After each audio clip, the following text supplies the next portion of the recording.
Hello students, in this session we will be taking up those questions of mixture and alligation which appeared in SNAP examinations in the previous years.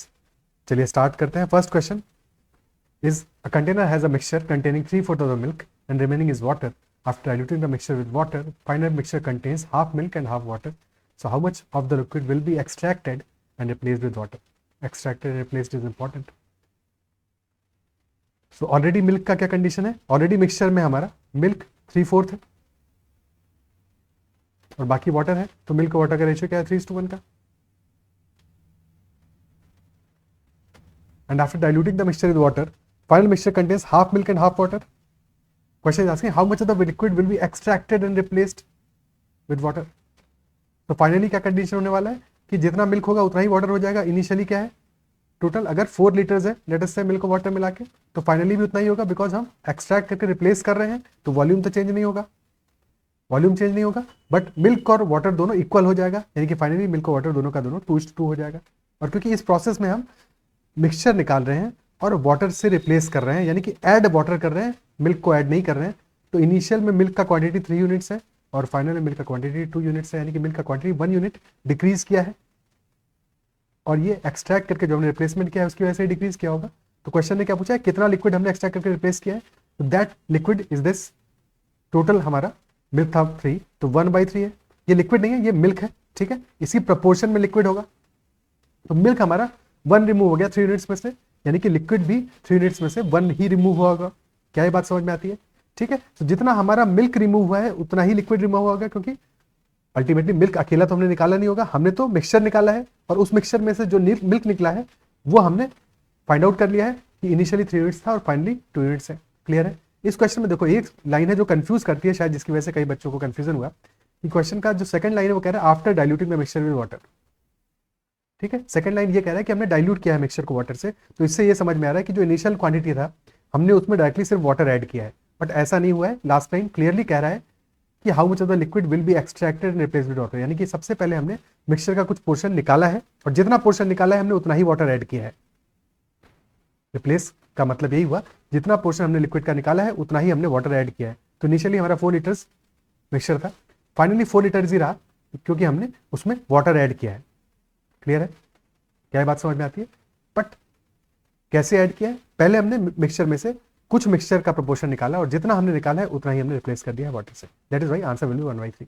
कोई confusion इसमें नहीं होना चाहिए. Clear है? Okay. अगर ऐसा नहीं होता, अगर सिर्फ और सिर्फ डाइल्यूशन कर रहे, यानी कि हम इनिशियल मिक्सचर को जैसा था वैसा कर वैसा रहने देते, उसको नहीं छेड़ते, सिर्फ और सिर्फ डाइल्यूशन करते, यानी सिर्फ वाटर ऐड करते, तो आंसर अलग हो जाता. क्योंकि उस केस में क्या होता, हमारा मिल्क वाटर का रेशियो है 3:1 का और हमें दोनों को बराबर करना है. तो बराबर करने के लिए क्या करेंगे, +2 यूनिट्स हम इसमें वाटर ऐड करेंगे. इनिशियली 4 लीटर्स है लेटर से, तो 2 लीटर्स हम वाटर ऐड करेंगे इसमें, यानी कि 1/2 वाटर ऐड करेंगे इसमें. क्लियर है? लेकिन ये तब होता जबकि हम सिर्फ और सिर्फ डाइल्यूशन करते हैं, बट यहाँ पे हमने रिप्लेसमेंट किया है, पहले लिक्विड को निकाला है और फिर उसको रिप्लेस किया है. क्या ये बात समझ आ रही है? दोनों का फर्क समझ पा रहे हो? इसलिए मैं बार बार रिपीट कर रहा हूँ बिकॉज कई बच्चों ने इसमें डाउट रेज किया कि सर ऐसा है ऐसा है ऐसा है, तो समझाना जरूरी था.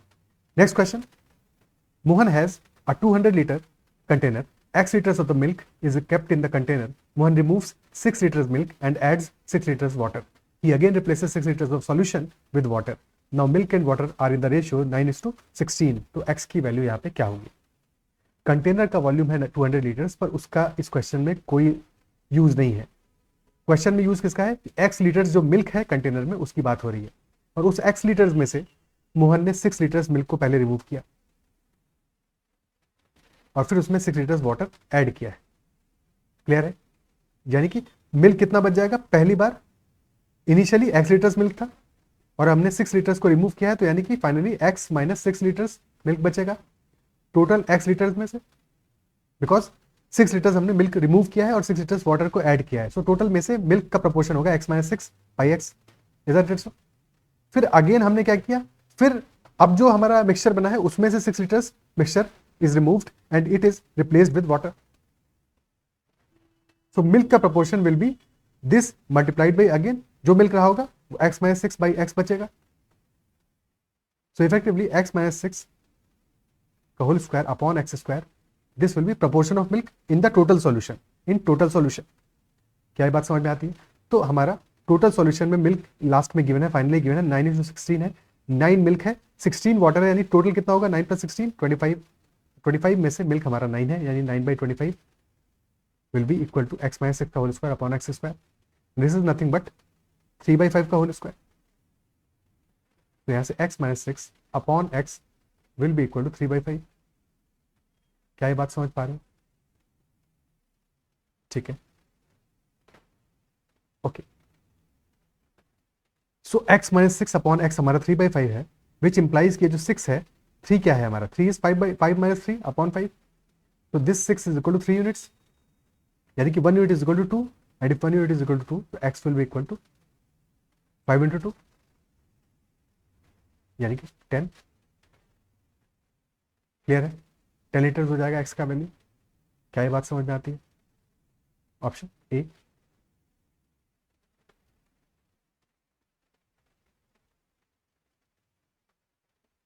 Next question, a bottle contains 50 liters of milk.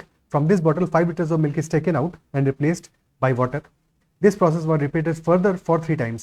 यानी कि पहले तो हमने एक बार रिपीट किया, एक बार किया इस प्रोसेस को, 50 लीटर्स में से 5 लीटर्स निकाला है, यानी कि 45 लीटर्स बचा है मिल्क, 45/50 मिल्क का प्रोपोर्शन हो गया। और फिर यही प्रोसेस हमने 3 बार और रिपीट किया है, 45/50 यानी कि 9/10 हो गया है मिल्क इनिशियल का। पहले तो सिर्फ मिल्क था, तो अब 9/10 बचा है, और फिर इसी प्रोसेस को जब हम 3 और बार रिपीट करेंगे तो 9/10 to the whole power 4, this will be proportion of milk in the total solution, और this will be equal to 9 की पावर 4 अपॉन 10 की power 4। so this will be 0.6561 of the total mixture, और total mixture हमारा 50 litres अभी भी है, तो क्या वैल्यू होगी, मिल्क कितना बचेगा, दिस विल बी 0.6561 इंटू 50, यानी कि into 100/2, so 65.61 divided by 2 which will be around 32.8 litres. तो ऑप्शन ए हमारा इस क्वेश्चन में आंसर आ जाएगा। क्लियर है? अब इस क्वेश्चन में एक छोटी सी चीज़ है जो समझने वाली है, वो ये है, ये फर्दर जो एडेड है, फर्दर क्वेश्चन क्या कह रहा है कि पहले हमने एक बार एक प्रोसेस किया, from the bottle 5 liters of milk is taken out and replaced by water, then this process was repeated further for 3 times, यानी कि 3 बार और रिपीट किया है। अगर इस फर्दर को हम हटा दें तब क्वेश्चन हो जाएगा this process was repeated for 3 times, यानी कि यही सेम प्रोसेस 2 बार और किया हमने, टोटल 3 बार किया है। ठीक है, फर्दर की वजह से ये क्लियर है कि 3 बार और किया है, यानी कि एक बार तो पहले कर चुके हैं, 3 बार और किया है, यानी कि 4 बार किया है। तो ये थोड़ा सा एक चीज़ है जो कि लैंग्वेज में क्लियर रहना है ताकि गलती नहीं हो। Next question, 75 kilograms mixture contains wine and water in the ratio 18:5.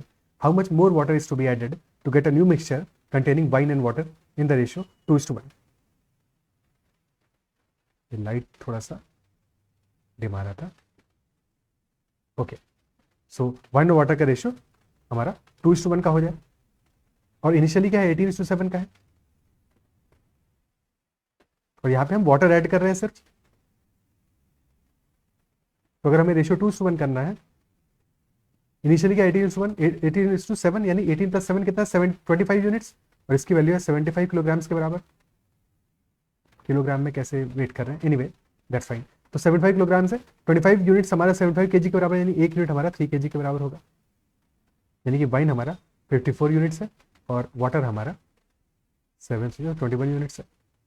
और हमें रेशियो 2:1 करना है, तो अगर 2 टाइम्स हमारा वाइन है तो वाटर हमारा 27 होना चाहिए, यानी 54:27 होना चाहिए, क्योंकि हम तो वाटर ऐड कर रहे हैं।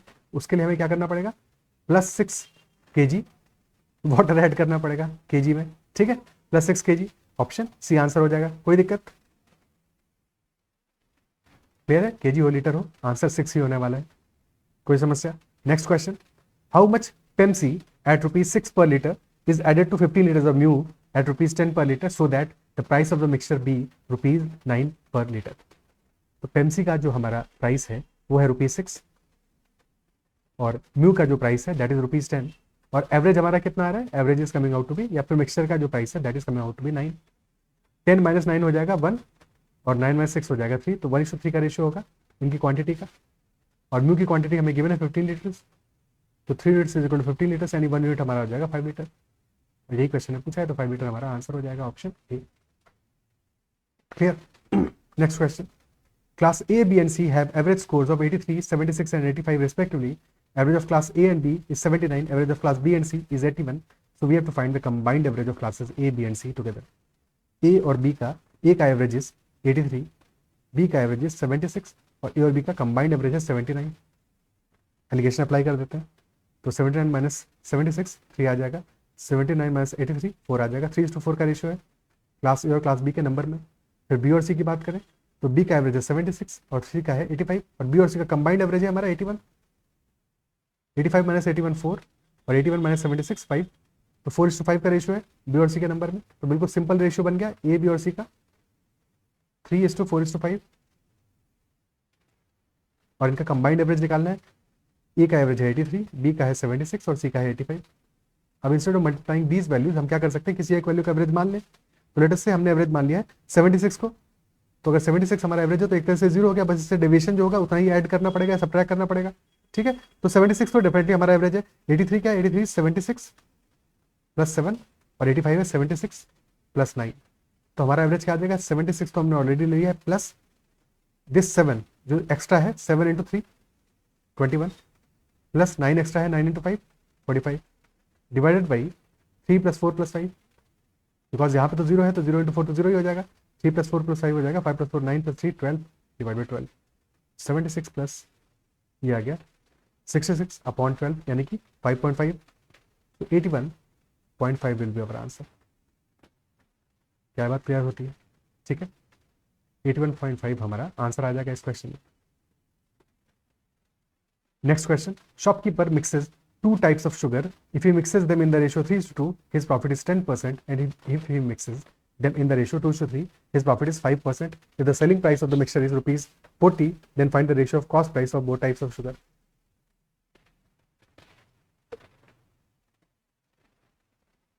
पहले केस में क्या हो रहा है, दोनों केसेस में सेलिंग प्राइस हमारा सेम है, पहली चीज तो ये है. और अगर सेलिंग प्राइस सेम है तो हमें सेलिंग प्राइस की वैल्यू की जरूरत नहीं है, हमें सिर्फ इतना ही इंफॉर्मेशन चाहिए था कि सेलिंग प्राइस दोनों का सेम है. तो 40 रुपीज़ की यहाँ कोई ज़रूरत नहीं है.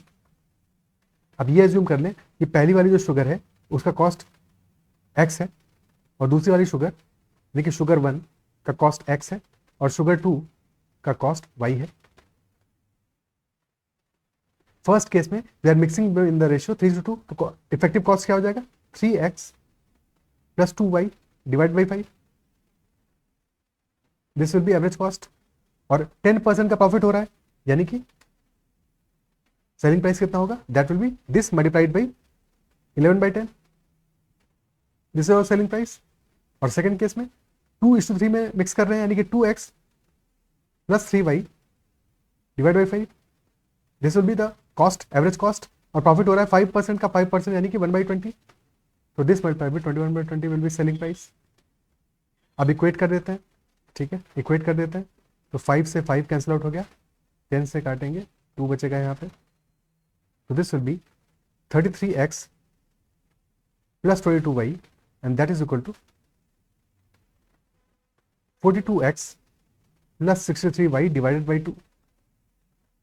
2 को भी उधर लेके चले जाएंगे तो 66x plus 22y is equal to 42x plus 63y. तो 24x हमारा इक्वल टू हो जाएगा 63 माइनस, एक सेकेंड कुछ गड़बड़, 22 इंटू 2 तो किया ही नहीं है, क्या कर रहा हूँ भाई. ठीक है, तो दिस विल बी 44y.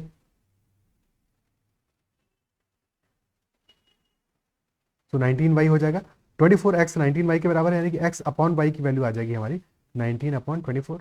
और यही तो निकालनी थी क्वेश्चन में, रेशियो दोनों की कॉस्ट प्राइसेस का. तो ऑप्शन बी हमारा आंसर हो जाएगा इस क्वेश्चन का. ठीक है, next question. Next is 2 pots A and B contain syrup and water in the ratio 3:7 and 5:2 respectively. Find the ratio in which these mixtures could be mixed to get a new mixture containing syrup and water in the ratio 2:3. तो पहले वाले में syrup और water का जो ratio है A में, A pot में सिरप और वाटर का जो रेशियो है दैट इज 3:7. पॉट B में सिरप और वाटर का रेशियो इज 5:2 और एवरेज आ रहा है, फाइनली आ रहा है दोनों को मिक्स करके 2:3 का रेशियो आ रहा है. तो सिरप टोटल सॉल्यूशन में कितना है, 3/10 है, 3/3 + 7 3/10 है पॉट ए में. और पॉट बी में दिस इज 5/7 और एवरेज में कितना आ रहा है, 2/5 आ रहा है. हमेशा देखो जब भी क्वेश्चन करो तो ये भी लास्ट में देख लेना है कि लास्ट में जो रेशियो में दिया है वो सिरप और वाटर का दिया है कि वाटर और सिरप का दिया है, क्योंकि कई बार एग्जामिनर क्या करता है यहाँ भी खुराफात कर देता है। ठीक है, तो बहरहाल यहाँ पे इस क्वेश्चन में नहीं है, तो 2/5 का अल्टीमेट रेशियो आ रहा है हमारा दोनों को मिक्स करने के बाद में सिरप का टोटल सॉल्यूशन में। एलिगेशन कर देते हैं, ठीक है, बट एलिगेशन कैसे करेंगे, जब फ्रैक्शन में वैल्यूज है तो सबसे पहला काम हम ये करेंगे 10, 7 और 5 जो डिनोमिनेटर में हमारी वैल्यूज गिवन है उनका हम एलसीएम ले लेंगे। 10, 7 और 5 का एलसीएम आएगा 70, तो सारी वैल्यूज को हम 70 से मल्टीप्लाई कर देंगे। सारी वैल्यूज को सबसे पहले 70 से मल्टीप्लाई करेंगे, तो यहाँ पे 3 × 7 21 आ जाएगा, यहाँ पे 5 × 10 50 आ जाएगा, and this value will be 14 × 28। अब एलिगेशन लेंगे तो 28 - 21 विल बी 7, 50 - 28 विल बी 22, तो 22:7 में यानी कि पॉट ए और पॉट बी को हमने मिक्स किया होगा। ठीक है, पॉट ए और पॉट बी को 22:7 में मिक्स किया होगा। Clear? Next question, how many kilograms of tea worth ₹25 per kg must be blended with 30 kg of tea worth ₹30 per kg, so that by selling the blended variety at ₹30 per kg there should be a gain of 10%। 10% का gain चाहिए हमको, कब चाहिए, जब हम 30 में उसको cell कर रहे हो, यानी कि कॉस्ट प्राइस क्या होगा, कॉस्ट क्या आएगा, 30 में सेल करेंगे तो 10% यानी कि 1/10 का गेन आ रहा है,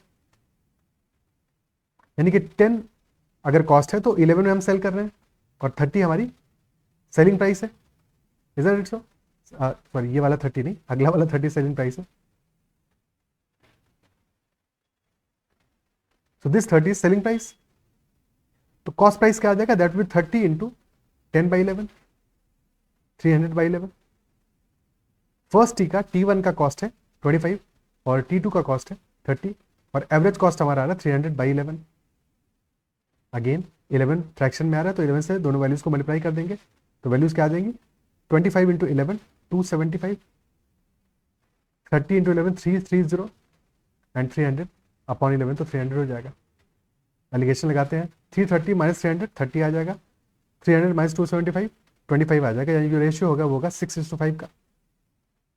T1 और T2 का क्वांटिटी का रेशियो शुड बी 6:5, और हमें T2 के लिए गिवन है ये 30 kg है और 30 रुपीज़ में कॉस्ट है इसका, यानी कि 5 units is equal to 30 kg, यानी कि 1 unit is equal to 6 kg, तो T1 हो जाएगा 6 × 6 यानी कि 36 kilograms, और आंसर होगी option B. Is it clear? ठीक है, next question, a village has 2000 people out of which 1100 are males and 900 are females. The overall literacy rate is 95%, while only 3% males are not illiterate. What percent of the female population is illiterate? कितना female population literate होगा, जबकि हमारे 3% mails literate है और total literacy rate है 5%, 95%, यानी कि 5% total illiterate